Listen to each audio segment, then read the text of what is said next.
Prepare to meet your God. Gooftaa isa deebi'ee dhufu simachuudhaaf qophaa'aa. Dhuga ba'umsa kutaa tokkoffaa Angelikaa Zambraanooti. Weebsaayitii www.spiritlessons.com.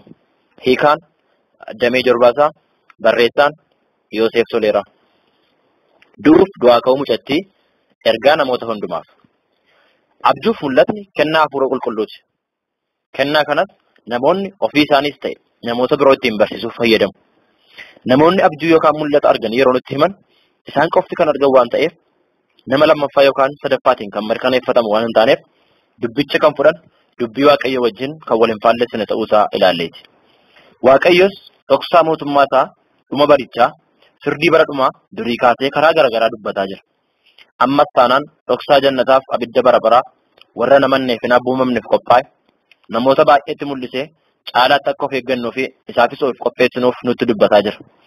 Namoonni baay'een garuu dubbii Waaqayyoo isa gara jalqabaa jechuunis waa'ee cuuphaa Waaqayyo si wajjin ta'a waan lafarraaf Waaqayyoon amanachuu fi kan kana fakkaatan malee keessa gadi lixuudhaan hubachuuf sababa garaagaraa kaa'uudhaan fakkeenyaaf nan sodaadhaa yeroon bilchaadhuun bira ga'a ani danda'ee sirriitti Waaqayyoof hin jiraadhuu fi kan kana fakkaatan tarreessuudhaan dubbii Waaqayyoo irraa of fageessu. Namni Waaqayyoo immoo dubbii Waaqayyoo isa aannanitti fakkeeffamu qofa osoo hin taane isa jabaataas yookaan dhoksaa hafuura qulqulluudhaan bira ga'amu bira ga'ee nyaachuutu irraa eegama. Guyyaa tokko nu hundumti keenya barcuma firdii Kiristoos duratti argamuuf akka jirru wangeelatu dubbata. Namoota dhoksaan kun yookaan waa'een jannataaf waa'een si'ool dhiyeenyatti itti dubbatame keessaas muraasni Chuu Toomaas, Maarii Baakster, Kiit Keer, Anna Raawuntrii, Yaangu Paark, Kaarmeeloo Giriinis, Paawurtoo Rikaanii fi kan kana fakkaatan. Dhuga ba'umsa armaan gadii keessatti adeemsa Waaqayyoo bara 2010tti maatii kibba Ameerikaa jiraatan keessatti dubbii isaa dubbachuuf taasisee fi dubbii inni dubbate argattu. Gadi fageenyaan argachuuf jechuunis footoo fi viidiyoo waliin weebsaayitii www.spiritlessons.com fayyadamuu dandeessu. Mul'ata kana kan argite Angelikaa jedhamti. Mucaa durbaa kibba Ameerikaa biyya Ekwaadoor jedhamu jiraattudha. Dhuga ba'umsa ishees akka armaan gaditti dhiyeessiti. Maqaan koo Angelikaa Elizaabeet Zambraanoo Mooraa jedhama. Umuriin koo 18. Barumsa koos kanan hordofu kolleejjii Joosii Maariyaa jedhamutti. Waggaa 6 dura yeroon waggaa 12 tureen Gooftaa Yesuusiin fayyisaa lubbuu koo godhee fudhadhe. Garuu hiriyootni koo Gooftaa hin beekan. Anis isaan gidduutti kiristaana ta'uun keessummaa ta'uu ta'ee waan natti mul'ateef Gooftaarraa boodatti deebi'een jireenya xuraa'aa jiraachuu jalqabe. Waaqayyo garuu jireenya kana keessaa harkisee na baase. Ayyaana dhaloota koo waggaa 17ffaa ergan kabajeen Gooftaatti dhiyaachaa dhufe. Eebila 28 fuula Waaqayyootti dhiyaadheen yaa Gooftaa laphee koo keessaa wanti gaariin natti hin dhaga'amu. Dhugumatti cubbamtuu ta'uu koo beeka. Maaloo naaf dhiisi. Mucaa koo jettee akkana fudhattu maqaa koos galmee jireenya bara baraa irratti akkanaaf barreessituun barbaadan jedheen.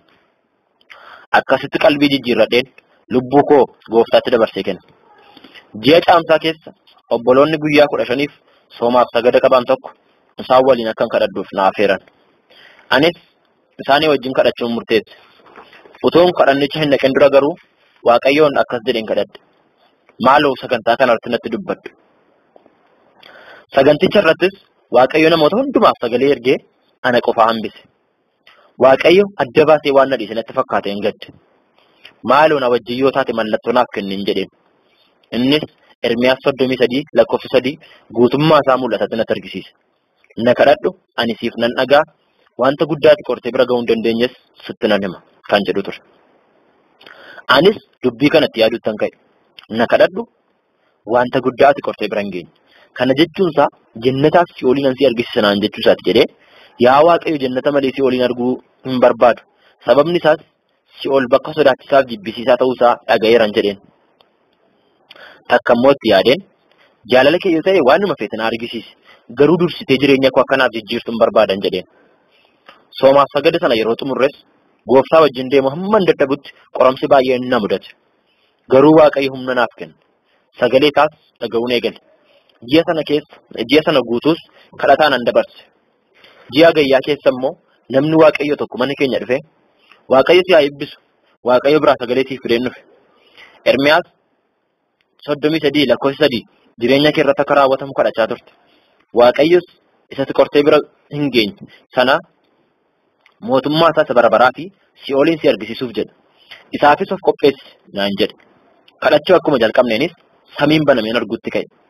Achumaan ergamoonni lama utuu isaan gara lafaatti gadi bu'aniin arge. Isaanis akkas naan jedhan. Hojii hojjennu waan qabnuuf dhufne. Innis si fuunee deemne jannataaf si'ooliin si argisiifne. Hamma kun raawwatamuttis asii hin deemnu naan jedhan. Anis gaariidha ani garuu jannata malee si'ooliin arguun barbaadu jedheen. Fuula isaanii irraa gammachuudhaan sakaan seeqan irraa kan hafe gaaffii koof deebi'uutu naaf hin deebisin calluma jedhan. Maal isaan qofa kanan jaalladhu hiriyaa garaa koo jajjabeessaa koo hubannaa isaatiin daangaa isa hin qabne si'a tokkotti bakka hundumaatti isa argamu gooftaa hafuura qulqulluus arguuttan ka'e. Eenyummaa isaa dubbii namaatiin ibsuun baay'ee ulfaataadha. Sagalee isaa isa jaalalaaf gara laafinaan guuteen dhaga'e. Dabalees si wajjinan jira naan jedhe. Ergamoonni sunis hamma mooraa mana barumsaatti hamma kutaa barumsaa keessatti iyyuu na hordofu turan. Namni Waaqayyoo mana keenya dhufee tures daawwannaa kanaaf akka nuuf qopheessuuf natti hime. Kan ati dhaqxus duutee waan ta'eef du'uutu sirra jira naan jedhe. Attamittan du'a anoo dargaggeettiidhaan jedheen. Innis deebisee waa'ee isaa hin dhiphatin. Wanti Waaqayyo hojjetu hundinuu sirriidha. Yoo duute iyyuu jireenyatti ni deebita. Isa boodas waa'ee jireenya bara baraaf abidda bara baraa namoota addunyaarra jiran hundumaaf dhugaa baata naan jedhe. Sadaasa 7 utuun mana barumsaatii galaa jiru har'a waan duutuuf qophaa'i sagalee jedhu dhaga'e. Gooftaan har'a du'uun barbaadu jedheen. Gooftaan garuu deebisee har'a waan duutuuf qophaa'i naan jedhe. Amma garuu yeroo natti dubbatu sagalee isaa ol kaasee bifa dheekkamsaatiin ture. Anis keessi koo yoo baay'ee na sodaate iyyuu ofii koo dabarsee kennuufan walii gale. Yeroo manatti galus namni Waaqayyo sun mana taa'ee na eegaa ture. Innis har'a sa'aatii 10 gooftaa waan fudhatuuf qophoofteettaa naan jedhe. Anis hin ta'u yaa Waaqayyo du'uu hin danda'u baay'een sodaadhan jedheen.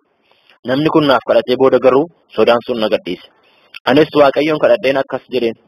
Yaa gooftaa jaalala kee raawwachuun barbaada. Ati sobuuf nama miti. Si dhabuurra yoo achitti na hambifte natti tola. Jaalala kee yoo raawwadhe garuu na deebisi. Namootattis lallabee qalbii akkan jijjiirrachiisuuf na gargaarin jedheen. Sa'aatiin 10 yommuu dhiyaates namni Waaqayyo sun akka isaan dibata qaama koo hundumaa na dibaniif harmee koo fi obboleettii waldaatti beeknu tokko ajaje. Utuu isaan na dibaa jiranis naannoo kootti waan akka fuullee yookaan mastaawotii wayii kan fakkaatu dhagna koo hundumaa utuu haguuguu natti dhaga'ame. Maaliin akkan haguugamee fi akkamitti akkan haguugame ibsuun na rakkisa. Waan akka sibiila natti fakkaata. Kana booda na tuquuf yaalanii hin dandeenye. Kadhata kana keessas qilleensatu na hanqachaa dhufe. Dhumarrattis hafuura baafachuun dhaabe. Naannoo garaa kootii fi laphee kootiitti miira dhukkubbiitu natti dhaga'ame. Kana booda Waaqayyo waan hin jedhe yoo jiraate yaa gooftaa maaloo humna naaf kenni. Jabinas naaf ta'i. Waan tokko iyyuu danda'an jiru hin jedheen. Ija koo uumamaatiin utuu hin taane ija koo hafuuraatiin yeroon ol ilaalu samiin banameen arge. Akka duraanii 2 yookaan 10 kan ta'an utuu hin taane ergamoota miliyoonotatti lakkaa'amaniin arge. Gidduu isaaniitiis ifa aduurra si'a baay'ee guddaa kan ibsu utuu dhaabatuun arge. Gooftaan samiirraa gadi bu'aa ture. Dhagni koos du'eera.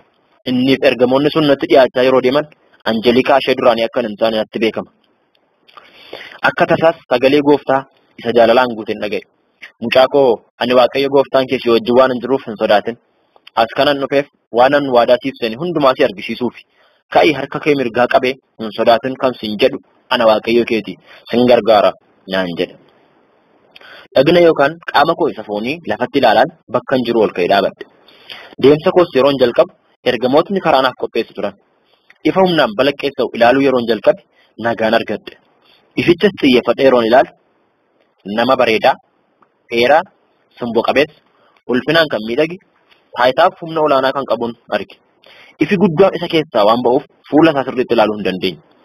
Garuu rifeensa isaa isa akka warqee calaqqisuu fi qoma isaa irrattis hidhata warqee irraa tolfame, isa irrattis mootii moototaa, gooftaa gooftotaa barreeffama jedhu kan ofirraa qabu fi uffata adii inni uffatee jiruun arge. Gara miilla isaa yeroon ilaalu immoo kophee ifu kan warqee irraa tolfame uffatee ture. Harka isaa gara kootti yommuu ni diriirsu nan qabe.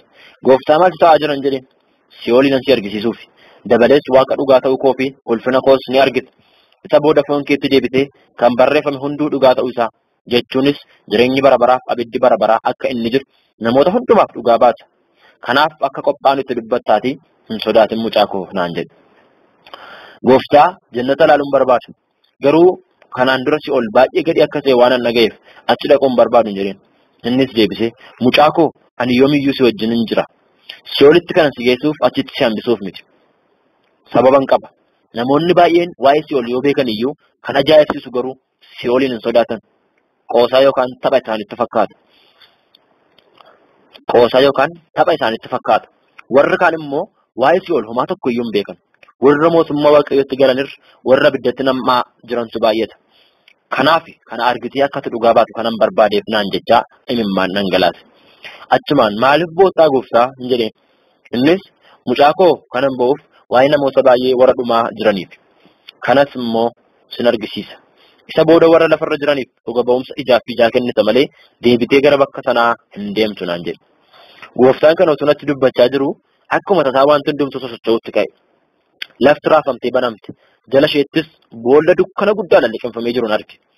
Gooftaan raawwadhee achi dhaquun barbaadu hin jedheen. Innis si wajjin waan hin jiruuf hin sodaatin naan jedhe. Sakandii muraasa gidduutti bakka dukkanaa sanatti gadi buune. Asii gadi ilaaluu yaale. Garuu dukkana baay'ee naasisaaf sodaachisaa waan tureef boolla guddaa tokkorraa kanaaf wantoota biroo arguu hin dandeenye. Isa booda lubbuun namoota miliyoonotaa utuu isaan iyyanii hin dhaga'e. Abiddicharraa kan ka'es ho'a baay'ee guddaatu natti dhaga'ame. Gooftaa kuni maali? Raawwadhee bakka sana seenuun barbaadu hin jedheen. Kun karaa gara Si'oolitti geessuudha naan jedhe. Bakki sun baay'ee sodaachisaaf suukanneessaa ta'uu isaatti dabaleeyyuu foolii jibbisiisaa garaa namaa jeequ qaba ture. Akka inni achitti nan geessineef gooftaa jabeesseen kadhadhe. Innis mucaa koo as dhuftee maalummaa isaa baruu qabda naan jedhe. Sababa isaas yeroon gaafadhe akkas naan jedhe. Biyya lafaatti yeroo deebitu ati dhugaa baatu waan argitu ta'uu waan qabuuf namoonni abiddatti namaa jiru mootummaa koo kan dhalan muraasa kana yeroo naan jedhus boo'aa ture. Karaa gara Si'oolitti geessu kana dhuma isaa bira yeroo geenyuun Si'ooliin asii gadi ilaale. Boolla baay'ee gadi fagoo abiddaan haguugametu natti mul'ate. Qabduu waraqaa yookaan baayandarii fi waraqaa haaraa qubeessaa yookaan irsaasii wajjin natti kenna. Kanan si argisiisu, kan argituuf, kan dhageessu tokkollee tun hambisin barreessinaan jedhe. Yaa gooftaa yeroon deebi'u Si'ool dhugumaan akka jiru dhugaa nan ba'a. Amma garuu bakka kanaa na baasin jedhe. Mucaa koo yoon bakka isa dhugaarra yookaan jedhamerra geenye maaltu argisiifnaanis as keessaa na baasinaan jetta naan jedhe. Ani garuu deebiseen yaa gooftaa hin ta'u hin jedheen. Kanas arguu qabda naan jedhe.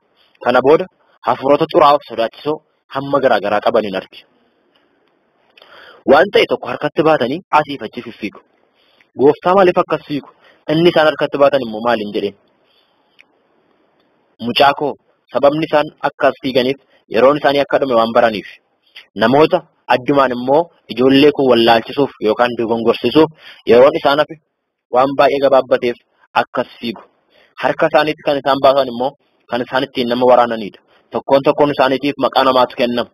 Nama kanas isa harkatti baatan kanaan waraanaa gara bakka kanaatti fidu. Kaayyoon isaanii inni guddaan isa kana naan jedhe. Hafuuronni sunis fiiganii utuu isaan lafarra tamsa'aniin arge. Gooftaanis namoota fidanii bakka kanatti gatuuf lafarra tamsa'an naan jedhe. Kana yeroo naan jedhus baay'ee bu'aa ture. Anis nan boo'e. Waan asi argisiisu barbaadu arguudhaaf qophooftee naan jennaan eeyyeen jedheen. Dargaggeessi tokko hidhamee labooba abiddaatiin utuu inni dhiphamu bakka narkuutti na geesse. Lakkoofsichi yoo naaf galuu baate iyyuu bakki dargaggeessichi itti hidhame lakkoofsaaf mallattoo qaba ture. Adda gurbichaarra 666 kan jedhutu jira. Gogaan dhagna isaatiis waan jabaadhaan haguugamee jira. Raammoon isa nyaatanis ta'e ibiddi isa gubu waan gogaa isaa irratti maxxanfamee jiru kana gubanii isa dhiphisu. Abiddichaan haa dhiphatu malee raawwateen badu ture. Dargaggeessichis yaa gooftaa namaan bakka kanaas na baase dhiifama naaf godhi jedhee iyye. Gooftaanis deebisee barfatteetta baay'ee yeroon sitti darbeera. Yeroo fayyinaa gaarii siif kenneen ture. Ati garuu itti hin fayyadamne qalbii keessa hin jijjiirran jedhee deebiseef. Ani immoo gooftaa namni kun maaliif as gale jedhee gaafachuun koo ani iyyuu akka nu badhu na taasise. Gurbichi yeroo lafarra jiraachaa ture sagalee Waaqayyoo beeka ture. Ta'us garuu dhugaatii alkooliif araada garaagaraa fayyadamuu filatee akka tasaa mana Waaqayyootii ba'e. Karaa gooftaarra deemus ni dhaabe. Waaqayyoos gara fuulduraatti adabata irra ga'e kanarraa akka fagaatu deddeebi'ee of eeggachiisee ture. Gooftaanis mucaa koo dargaggeessi kun bakka kana kan inni galeef dubbii koo tuffachuu isaatiin. Eenyuyyuu kan na tuffatu yoo jiraate immoo dubbii ani dubbadheen ittiin faradama naan jedhee boo'e. Nama ana tuffatee dubbii koo fudhachuu didetti kan faradu jira. dubbiin dubbadheetu guyyaa sadhumaatti isatti farade. Wangeela Yohaannis boqonnaa 12:48. Boo'ichi gooftaa boo'icha keenyarraa baay'ee adda. Boo'ichi isaa garaarraa kan maddeef dhiphinaan guutee hiqqifatee bo'a.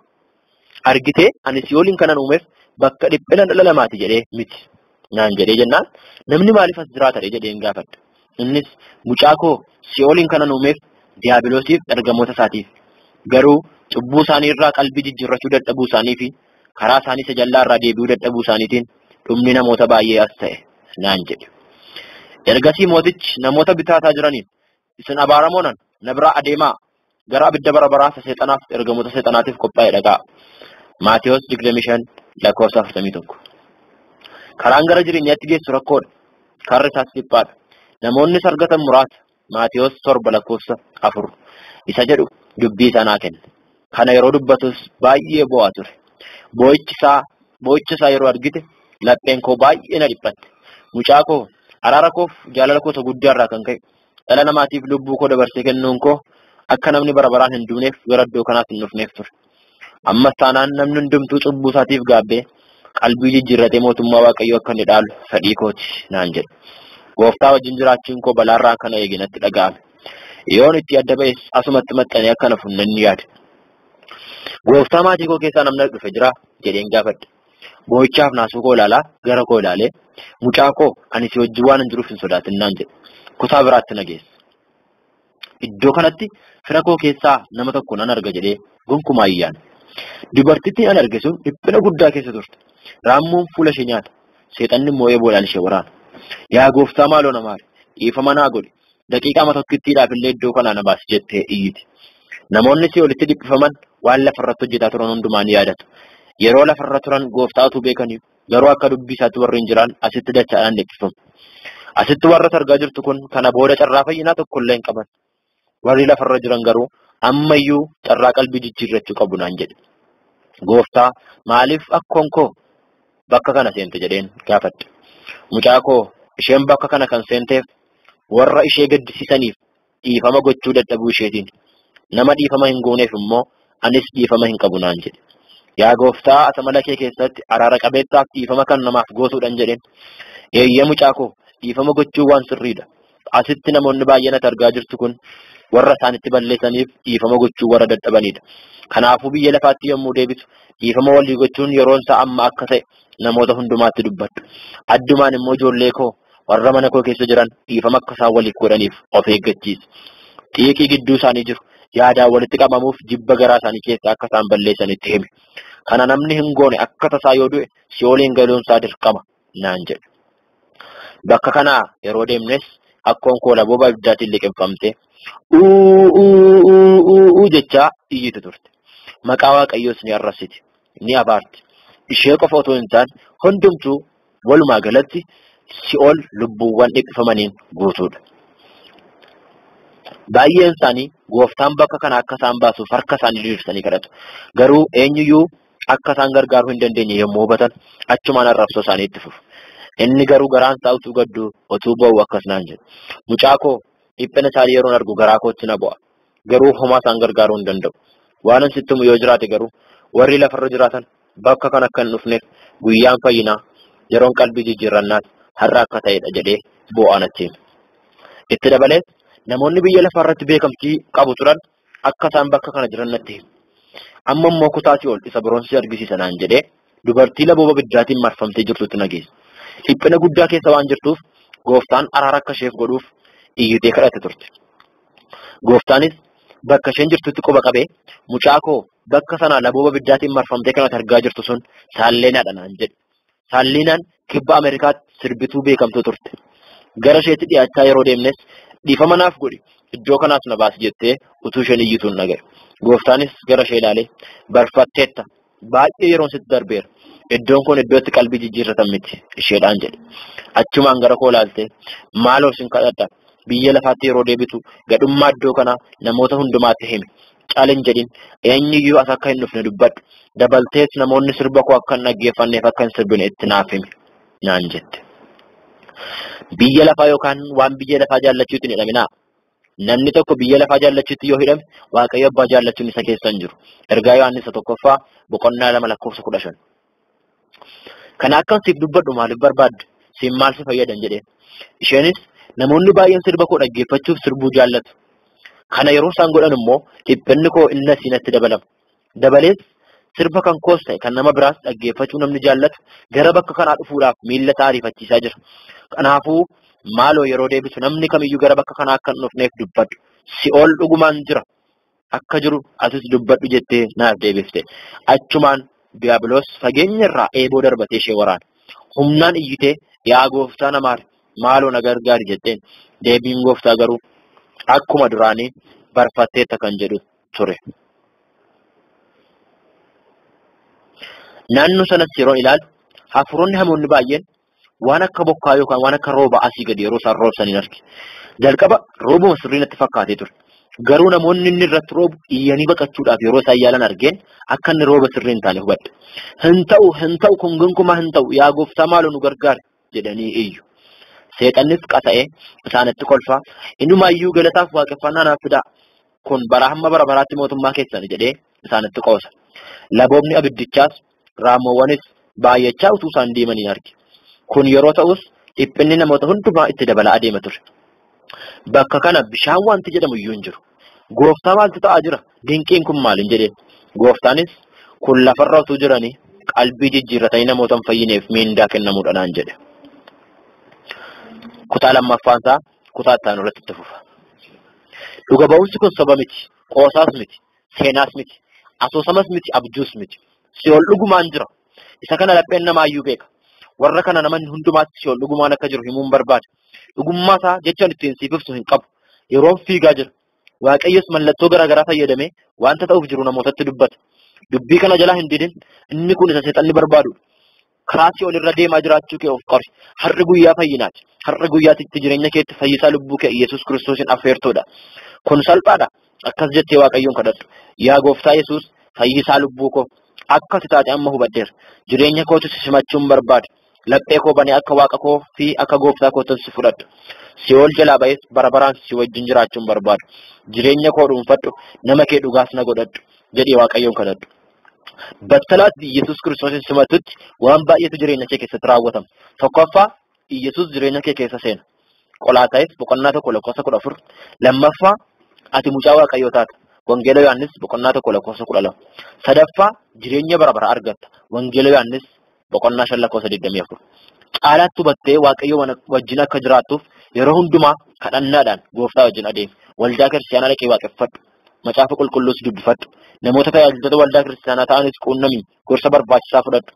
Jireenya moo du'a, jannata moo si'ool, Iyyasuus moo seexan itti yaadi ammaas murteessi. Yeroon kun si darbinaan gonkumaan deebitee hin argattu. Yesuus hunduma keenyaaf fannoo irratti du'e. Amma dhuga ba'umsa kana dhageesseetta. Yeroo kana of dabarsitee bara baraan si'ool keessatti gaabbaa hin hafin. Yesuus harka isaa araaraa diriirsee dhaabatee si eegaa jira.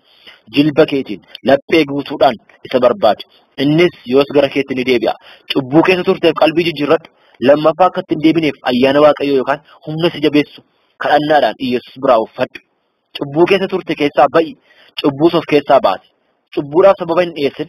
Sababni kee irraa guyyaa firdiitti firdii jalaa si baasuu akka hin dandeenye hubadhu. Warra si yakkaniif dhiifama godhu. Warra yakkitees dhiifama gaafadhu. Waaqayyo cubbamaa yookaan siin ni jaallata. Cubbuu yookaan immoo hojii keessa hamaa garuu ni jibba yookaan ni ciigaa. Qulqullummaadhaan obsaan amantiidhaanis Waaqayyo wajjin deddeebi'a. Guyyaa tokko lamaaf qulqullummaa naasuu keessa isa jiraatan otoo hin taane yeroo hundumaa fuula Waaqayyo barbaaduudhaan soomaanis sagadaanis ta'e gara qulqullummaa isa dhugaa isa Iyyasuusitti amanuudhaan ayyaana Waaqayyootiinis argamuutti of guddisu. Akkas malee Waaqayyo gowwoomfamuu hin danda'u. Egaa namni dubbii koo dhaggeeffatee akka isaatti hojjetu hundinuu nama ogeessa mana isaa dhagaa irratti ijaarratetti hin fakkeeffamu. Maatiyos boqonnaa 7:24. Itti dabalees mul'ata Yohaannis boqonnaa 19:9. Mul'ata Yohaannis boqonnaa 20:15. Mul'ata Yohaannis boqonnaa 21:4. Mul'ata Yohaannis boqonnaa 21:1. Mul'ata Yohaannis boqonnaa 21:8. Mul'ata Yohaannis boqonnaa 21:27. Seera ba'uu boqonnaa 20:3 hamma 6tti Waaqayyo sinaa eebbisu.